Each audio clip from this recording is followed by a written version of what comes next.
It's great to find a lawyer like Ted Boutros who understands the importance of the First Amendment every bit as much as a journalist does. He's managed to take his position as a very prominent attorney and speak to the public in very plain ways and with credibility about press freedom. I think all of his clients would say that he approaches everything he works on with just vast energy and enthusiasm, and it's infectious. He brings a great deal of life, a spark of life to everything he does. Ted once told the Times of London that every lawyer should have three qualities.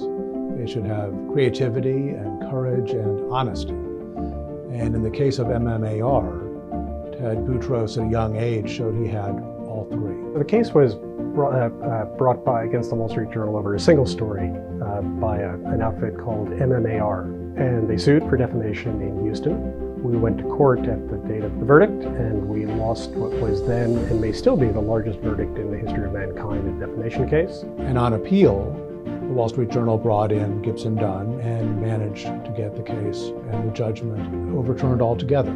So what had been the largest libel judgment ever, $223 million, became zero. He represented CNN in the litigation to get Jim Acosta's press pass back. His work on behalf of CNN in the Acosta case was first rate, but a press conference is a special kind of event. It is, in fact, the place where reporters are the voice of the public asking hard questions. He stood up for that idea that people in power don't get to choose who asks them questions. He also represents people who don't have such deep pockets. His standing up and being willing to represent and volunteering to represent any journalist who didn't have the resources of a big news organization behind them, who got sued by prominent politicians, I think is an indication of his commitment to cause. And I think the fact that Ted will line up behind a journalist makes a difference to me. And I think encourages journalism, encourages speech, and reinforces the importance of what journalists do. The fact that he would devote his time working pro bono with the Reporters Committee, I think says a lot about how much he cares about press freedom and how much he cares about defending the First Amendment. You always want a lawyer who's confident. You want a lawyer who has perspective.